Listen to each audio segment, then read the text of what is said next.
YouTube. We are back today with the Monte Carlo here, and if you remember in the last video, we got it started. Had a little bit of a problem with the throttle position sensor, so I went down to the parts store and picked myself up a new throttle position sensor, and also I got a new pigtail, even though in the last video I installed one.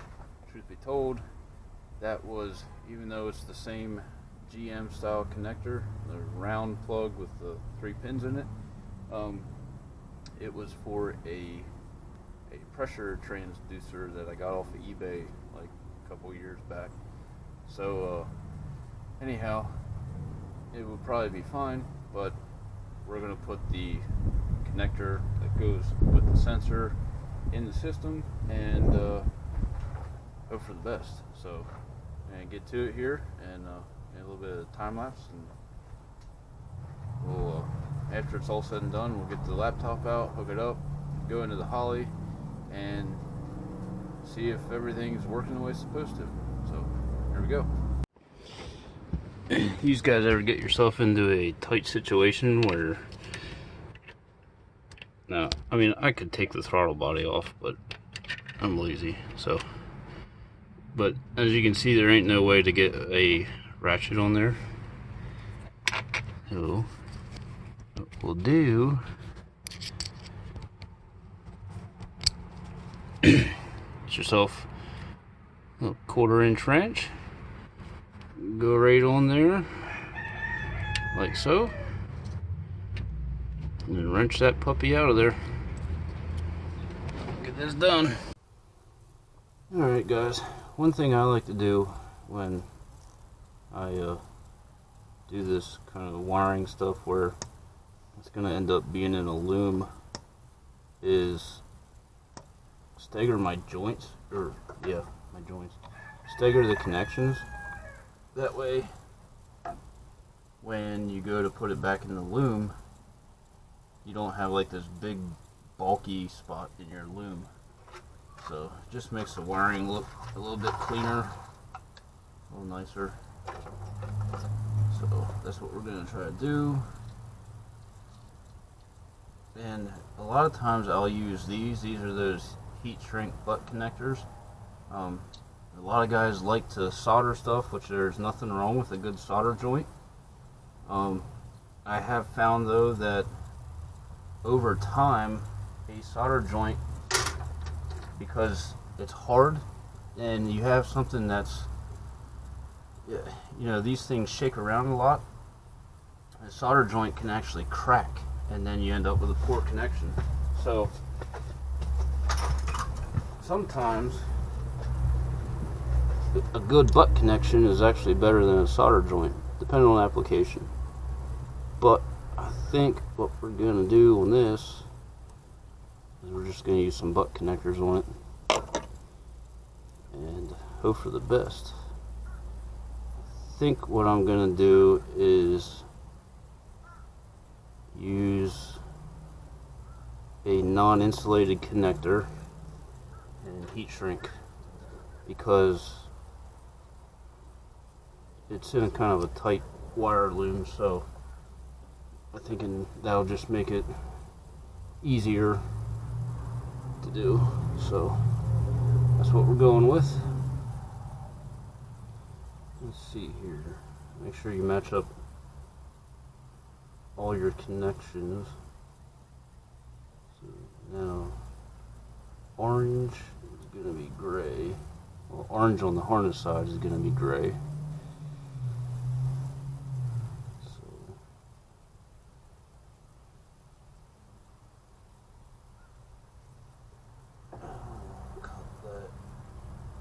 Here.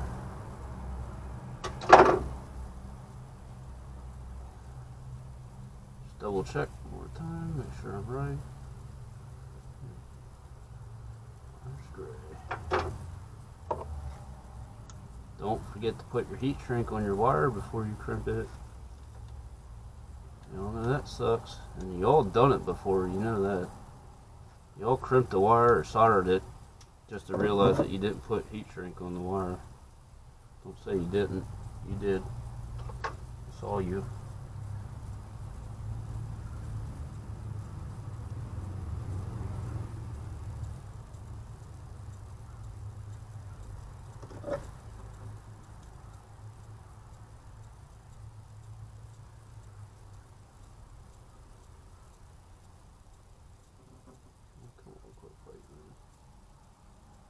Make sure you actually use wire crimpers too. Don't use freaking, regular pair of pliers. Just don't do it. You'll thank me later.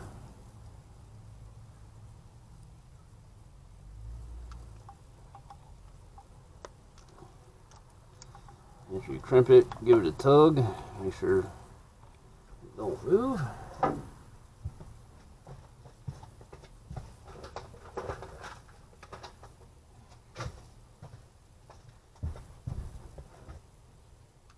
Center your heat shrink up in your joint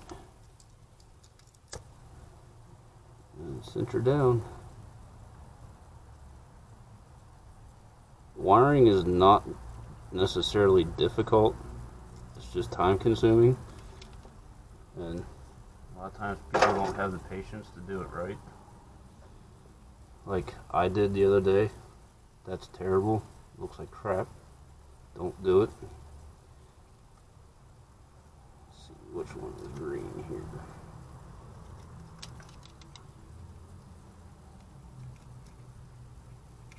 Blue is green. All right.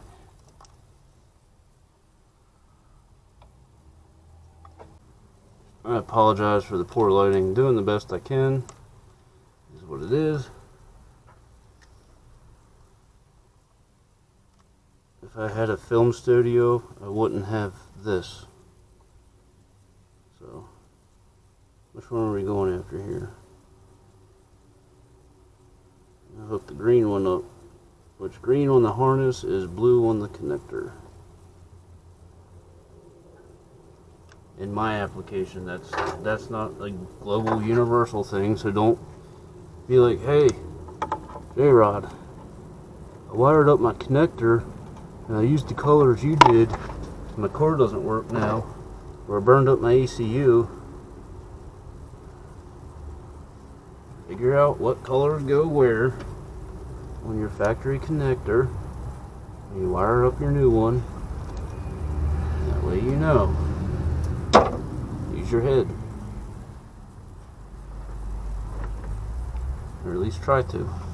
Make a valiant effort.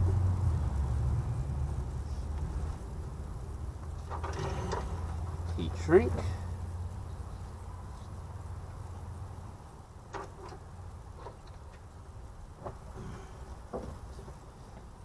Ugh. My back is killing me. I'm getting old and fat.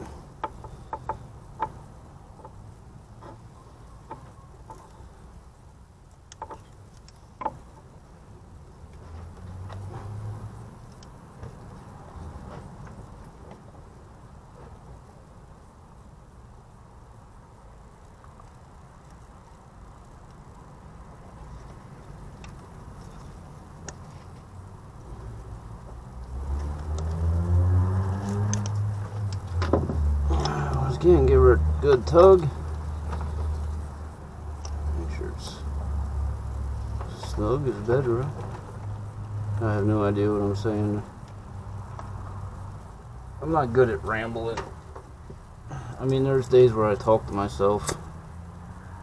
I need an expert opinion.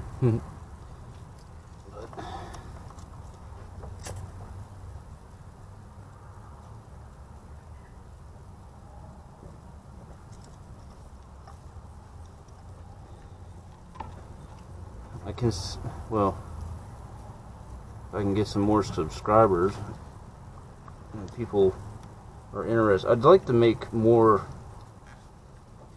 I don't know, I think you all realize, like, I'm new to this whole YouTube video making thing. I mean, I've been doing automotive repair work for, geez, probably going on 20 years now. And I don't know everything, I do know a lot of stuff. Well, I ain't even gonna say I know a lot of stuff, because I don't like to be arrogant. I'm just not that kind of person. And I find most people that tell you they know what they are doing, they're the ones you gotta worry about. And that's my experience. Maybe you can back that up, but so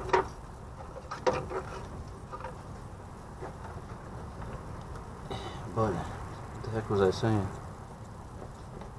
Oh, I've been doing this for a while, full time, and I just figured, you know, it'd be nice to share it with people. I like watching YouTube videos. I find it helpful. And I figure, you know, maybe I can share some of the stuff I am doing or have done, and maybe help somebody else out. You know, if I have a goal in life, to help somebody. I learned, well, I was always big into like carburetors and old school small block Chevys and stuff like that, and that's kind of what I cut my teeth on in the performance realm of things.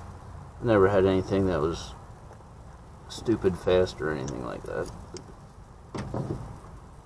My first car was an '84 Camaro that went 12s, and I drove it to high school pretty much any day it wasn't snowing. But good old Matt Happel and his genius, or insanity, whichever way you want to look at it, was like, hey, stop wasting money on them old school small blocks. Go to the junkyard and get yourself a greasy, grimy 5.3, 4.8, 6.0, whatever you can get the most bang for your buck. And throw a China turbo on there, like a $300 turbo, and go make 600 wheel. And I'm like, that's not a bad idea. And for what it would cost me to do that with like an old school small block, you know, I obviously can't justify the amount of money you'd have in something like that compared to something like this. So here I am, messing with this stuff, all thanks to Matt. Thank you, Matt. You'll probably never see my videos, but if you do, thanks to you and all the information that you shared. And I'm still broke, even though it's not that expensive when compared apples to apples to other stuff. But at least I'm having fun doing it. And I like tinkering with this stuff. So anyhow, there's our connectors. Alright. We find some tape and put our loom back on here.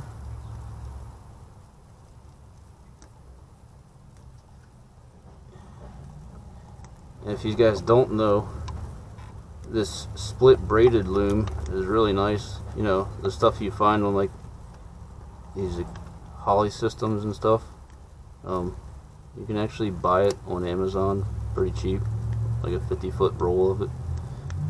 It's better than that convoluted plastic junk that they sell at your local auto store or Walmart. You know, that gaudy looking stuff that people put like, you know, 6 miles of it under their hood. They'll put it on everything, brake lines, spark plug wires, what, you know, just looks disgusting. Don't do that.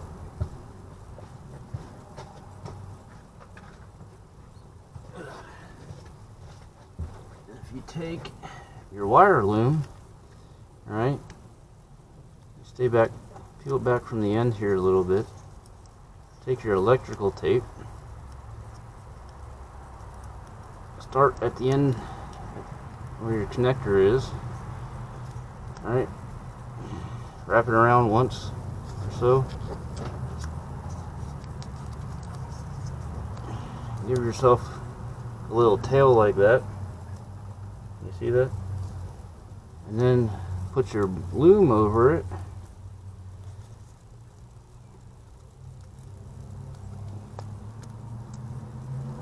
Slide your loom up.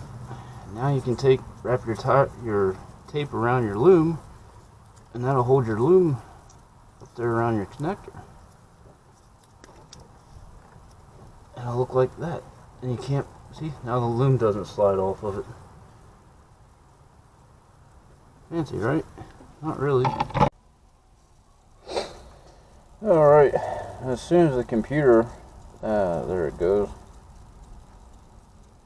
It's loaded. Figures it decided now would be a good time to do updates. Thank you, Bill Gates.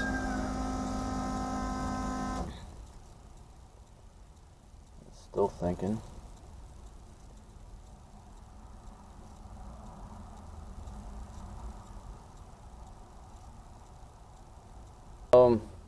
Because that is a new throttle position sensor, I'm going to go in and we're going to do a throttle position sensor auto set, which basically what the holley is going to do is it's going to watch the voltage on the throttle position sensor, and it wants you to fully depress and release the throttle 2 times slowly, and it's going to watch the voltage change, and it's going to know where closed is and where wide open is. So because it is a new sensor, we're going to do this because we don't know. Well, obviously the old one wasn't reading the right voltage. Oh, excuse me. So we got to give it a good base point. Alright, it says the throttle set was successful. Now we're going to link to the US. Nope, you know what? Don't do that. After you do a TPS auto set, cycle the power off and then back on to save that setting. I don't remember exactly if holley says that's necessary or not. There are certain parameters that when you change it in the holley that you need to do a key off cycle so that it'll save it. But anyhow, we're gonna link through the USB so we get live data, and these guys can see. Won't focus. It doesn't focus real well, which is fantastic, but it says throttle position is at 0. Maybe we'll change this. Oh, let me change that. With it connected? No.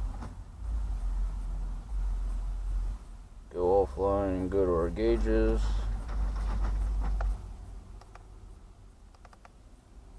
Select this. I don't want to see that. I want to see throttle position. Throttle position. There we go.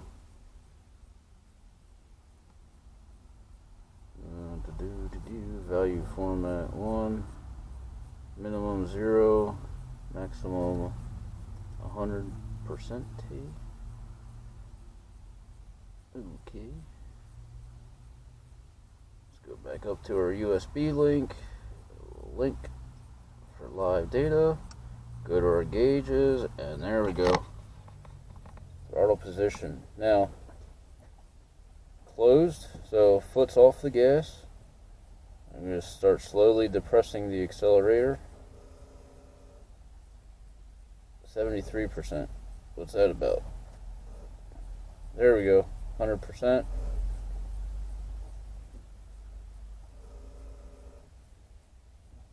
100%.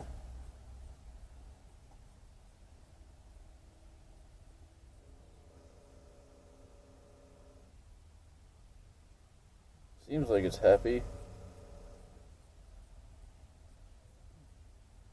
That buzzing noise you hear is my boost control solenoid. I think I have it set. Is it at 50%? It starts to modulate boost. Let's see here. Nope. Well, yeah. Roughly 50 it starts to modulate. 100%. Well, I guess what we gotta do now is start it. See if it acts up.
Table that it's taken a whole bunch of fuel out of it.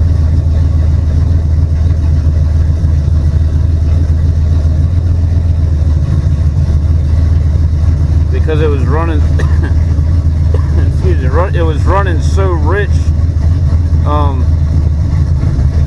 because of the throttle position sensor being bad.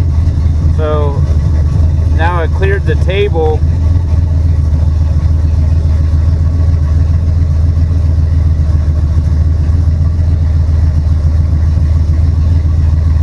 To start learning again. So they're populating the table.